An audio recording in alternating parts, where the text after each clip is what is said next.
নমস্কার বন্ধুরা, তোমাদের সকলকে স্বাগত জানাই অর্পিতার রান্নাঘরে। আজকে কিন্তু একটা দুর্দান্ত রেসিপি শেয়ার করছি তোমাদের সাথে। আজকে করে দেখাবো প্রেশার কুকারে মাটন কারি। খুব কম সময়ে কিন্তু হয়ে যায়। আর এই মাটন কারির কালারটা দেখে বুঝতে পারছো এটা কতটা সুস্বাদু হয়েছে। যেরম সুসেদ্ধ হয়েছে তেমনি স্বাদ কিন্তু এর অতুলনীয়।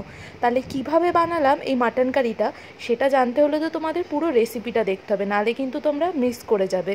তো ফুল ভিডিওটা কিন্তু দেখো, আর ভিডিওটা ভালো লাগলে অবশ্যই লাইক সাবস্ক্রাইব করে দিও। তাহলে চলো রেসিপিটা দেখে নেওয়া যাক।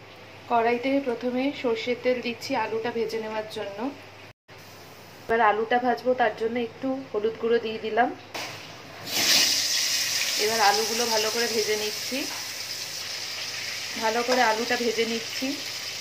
আলুগুলো দেখো ভালো করে লাল লাল করে একটু ভেজে এবার এই আলুগুলো একটু উঠিয়ে নেব। এখানে 500 গ্রাম মাটন নিয়েছি। এবার মাটনটা ম্যারিনেট করার জন্য প্রথমে এর মধ্যে দিয়ে দিচ্ছি পেঁয়াজ কুচি। এখানে 4টে পেঁয়াজ ভালো করে ঝিরিঝিরি করে দেখো কুচিয়ে নিয়েছি। এবার এর মধ্যে দিয়ে দিচ্ছি টমেটো কুচি, 2টো টমেটো আর 4টে বড় বড় সাইজের পেঁয়াজ এরকম ছোট ছোট করে কুচিয়ে নিয়েছি। এবার দিচ্ছি এর মধ্যে রসুন কুচি। রসুনটা হালকা করে একটু থেতো করে নিয়েছি। এবার দিচ্ছি এর মধ্যে আদা আর কাঁচা লঙ্কা বাটা, বড় চামচের 2 চামচ দিলাম ঢালো। এবার দিচ্ছি এর মধ্যে জিরের গুঁড়ো। এবার দিচ্ছি এর মধ্যে ধনের গুঁড়ো। এবার দিচ্ছি এর মধ্যে লাল লঙ্কার গুঁড়ো, এটা কালারের জন্য কিন্তু।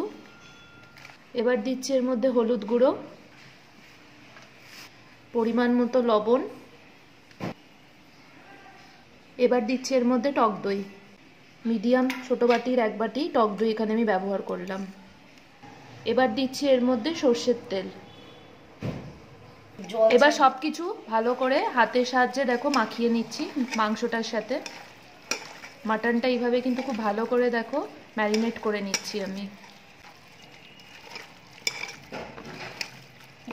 মাটনটা খুব ভালো করে দেখো হাত দিয়ে মাখিয়ে নিয়েছি সবকিছু। এবার এর উপর ভেজে রাখা আলুগুলো দিয়ে দেবো।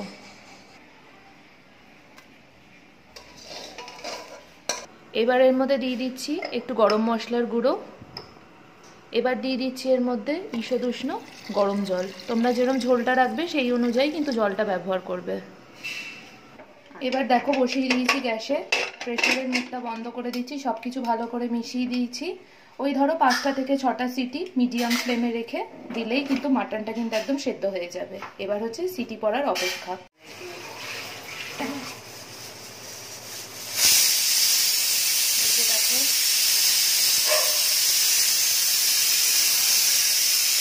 সিটি দেওয়া হয়ে গেছে। গ্যাস থেকে দেখো প্রেসার কুকারটা নামিয়ে দিয়েছি। এবার মুখটা খুলে নিলাম। যে দেখো দেখো কি সুন্দর মাটনটা হয়েছে। দেখো সব মাটনটা কিন্তু খুব ভালো মতো সেদ্ধও হয়ে গেছে। আর দেখো একদম গলেও গেছে কিন্তু। আর ঝোলটাও দেখো, মাটন আমি একটু ঝোল ঝোল রাখি সব সময়, একদম পাতলা পাতলা লাল লাল ঝোল হয়েছে। জাস্ট দেখো একবার তোমাদের দেখাই। আলুও দেখো দারুণ সেদ্ধ হয়ে গেছে। দেখো মাংস কিন্তু একদম খুলে গেছে মাটনের, এতটাই সুন্দর হয়েছে। এবার উপর দিয়ে একটু ধনেপাতা কুচি দিয়ে দিচ্ছি নামানোর পরে। তো এইভাবে মাটন কারিটা প্রেসার কুকারে তোমরা কিন্তু অবশ্যই একবার বাড়িতে ট্রাই করো। হাতে যদি কম সময় থাকে এটা কিন্তু একদম পারফেক্ট মাটন রেসিপি। আর বানানোর পর কেমন লাগলো সেই মতামতটা এসে কিন্তু কমেন্টে জানাতে ভুলো না। আর ভিডিওটা ভালো লাগলে ভিডিওটাকে বেশি বেশি করে লাইক করো। অবশ্যই কিন্তু আমার চ্যানেলটা সাবস্ক্রাইব করে দিও, আর পাশে থাকা বেল আইকনটা অন করে দিও যাতে তোমরা আমার পরবর্তী সকল ভিডিওর নোটিফিকেশন পেয়ে যাও। তাহলে আবার হাজির হবো আরেকটা নতুন রান্নার সাথে। সকলে ভালো থেকো, সুস্থ থেকো।